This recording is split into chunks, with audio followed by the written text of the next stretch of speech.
It's about 2 p.m. on Sunday, the 18th of February 2024. Number 38 is born to Dusty. He is a beautiful white calf with brown hooves, a brown cape down his back, a brown head with a white baldy mark on his forehead there. What a beautiful calf he is. So he's half beef master, good size, looks really healthy. Mom looks in good health too. So pink nose there. Yeah. I kind of slowly just followed them around this area, and I was able to grab the tail, and then I put my legs around the hip right here where there's like a little notch in there, and then just gently reach, grab the ear, and quickly tag him. So no stress. I lifted up the back leg to make sure it was oh, look at the bag on Dusty. That's a good bag. So yeah, it's a little boy, little bull. So number 38. So that is 13 calves that we've had so far, and 10 more that should be coming. So we've only had one death, and that was because the mama was a first-time mama, and she wasn't big enough. Red hasn't given me a calf yet. I think one of the commentators corrected, she's not the alpha cow, she's the boss. The boss cow or something like that, I think was the word. Here's a calf milking on the mama.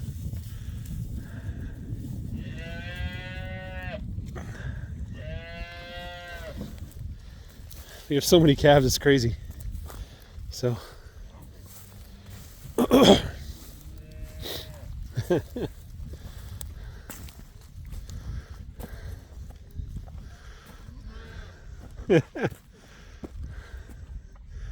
my son's putting out protein supplement.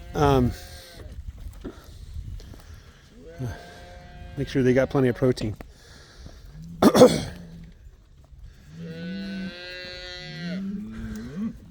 Would you stop complaining?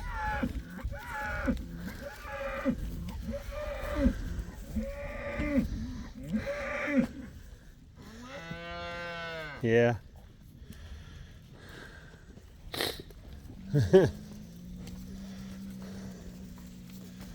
Who was another one that looks pretty similar? I forget who that's a female because she's peeing out of her ear.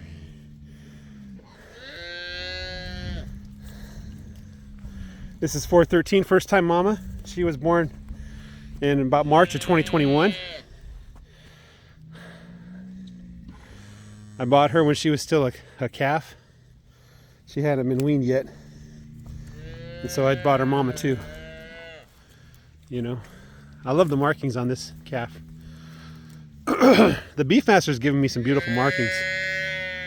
So, wonder if it's possible to keep the colors and keep the quality of beef. I think that would be nice.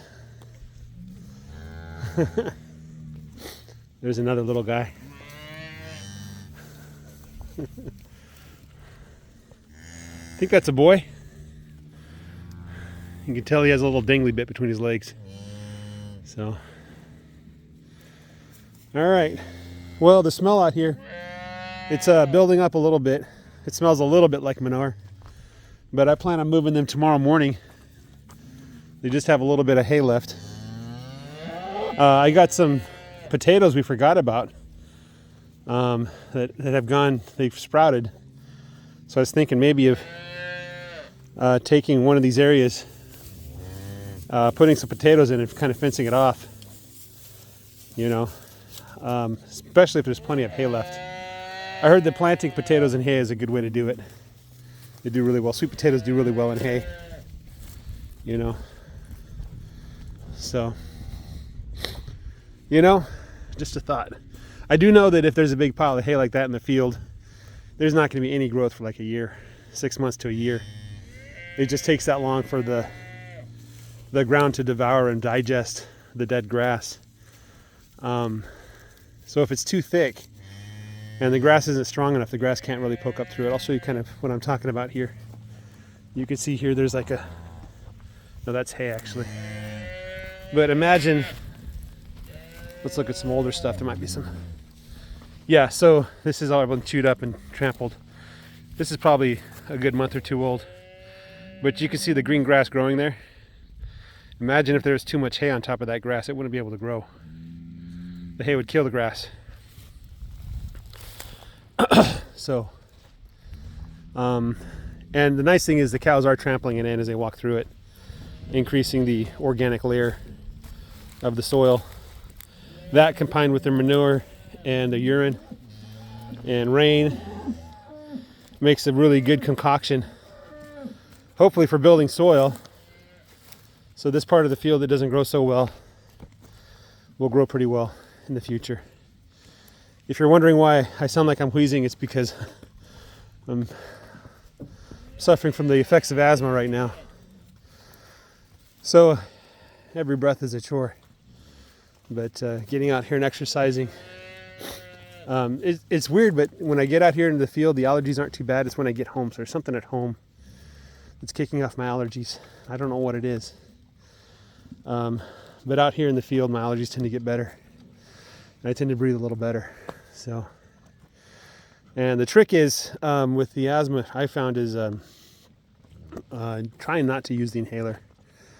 You know, there's a MMA fighter guy, Ras Boss, I think his name is, or I forget his name, but he suffered from asthma for his entire life, and he was fighting, you know, MMA, kickboxing, that kind of stuff. Ras Booten, anyway, Bass Rutten or something like that, I think his name is. Anyway, he has a technique that he found works for him. And the way he discovered it is he ran track or something like that, and then he would have an asthma attack, and he'd be holed up in bed for a few days. And then he'd found that when he gets back to the track, his times would improve. And so his theory was that asthma does narrow the passageway, but you can overcome that with muscle strength. And so he started doing experiments where he would like breathe through, you know, basically a straw, you know, trying to reduce the airflow, force his lungs, his diaphragm and his chest to really force that air into the lungs. And he says he has really positive results. And I just do like simple exercises where I just, you know, purse my lips so I can't bring in air very quickly, and just, you know, suck in air as hard as I can for 20, 30 seconds, you know, limiting the airflow so I can get a big breath in that time. And that seems to help as well. But also staying away from sugar. It seems like if I make a batch of chocolate chip cookies and I eat a couple, I feel pretty good. But then a few days later, my asthma starts kicking in. You know. So I got to get rid of this bottle. That was an experiment to try and keep the water from freezing. It was not successful. All right, that's all I got for you guys. Have a great day. Take care. Bye-bye.